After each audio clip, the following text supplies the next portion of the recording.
Hi, welcome to Let's Talk. I'm Camperdown Care Centre and today I'm here with the body coach, Joe Wicks. Hello, Morning, Joe. Good morning, Claire. I'm good, thank you. I'm really excited to be here in Dundee, and I'd love to hear about the work you're doing as well. It sounds like you've got an amazing foundation to have a lot of people. Yes, we do, and it's so good to be involved in this today. So thank you very much for having us. I've got a few questions for you today. Yeah. So today we're obviously here at Camperdown Park, and we're here to do Walk with Joe. Which is great, which is a great opportunity for us to be here. And you're actually on stage with one of our young carers today. Yeah, Cameron. Care Met him, yeah. That's right, yeah. Cameron, he got me signed one of his books, which is nice. Said he's into cooking. Oh, very I love good. that. I love inspiring young people to to cook, to exercise, to look after their physical and mental health. I'm so passionate about that. It's very important, isn't it? So important, yeah. So I don't know if you know, but Dundee Care Centre, we work in partnership with Dundee City Council, and so far we've identified nearly 600 young carers within the city. Really? Yeah, so it's quite a lot, and the numbers are just growing every year, which is good that they're being identified. Yeah. But what advice would you give to people, for young people, to help support their mental and physical health? Well, I mean, it's already being a young child is quite challenging, isn't it? Growing up, as a child, as a teenager, you're always changing. Things can feel quite overwhelming. And so for me, as a young child, in a similar environment, my mum and dad both had mental health issues.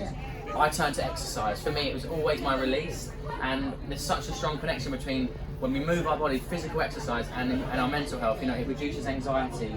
It can help with depression, fears of kind of panic and stress, all these things. It can really release that. So I always advise any young child, whatever your age, to find what you love. It could be cycling, it could be going out on your scooter, or climbing, or joining a club. But by moving your body and by releasing all that stress and negative energy, you can life feels a bit easier. Yeah. And so if you're a carer, especially under a lot of pressure, and you feel like sometimes it feels too much, exercise is such a great outlet. So find what you love and just do a little bit every day. It's going to really help you. Because when you're happy and healthy, you can take care of someone else a lot better as well. That's it, exactly.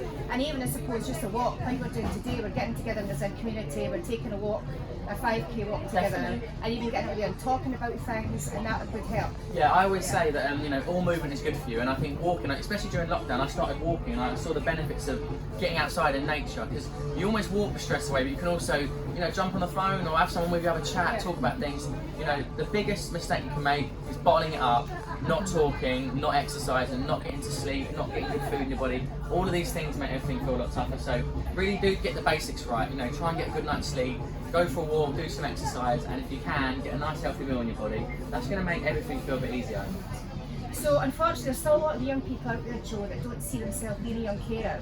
What would you say to those people who are out there that just don't know if they're young carers? What advice would you give them?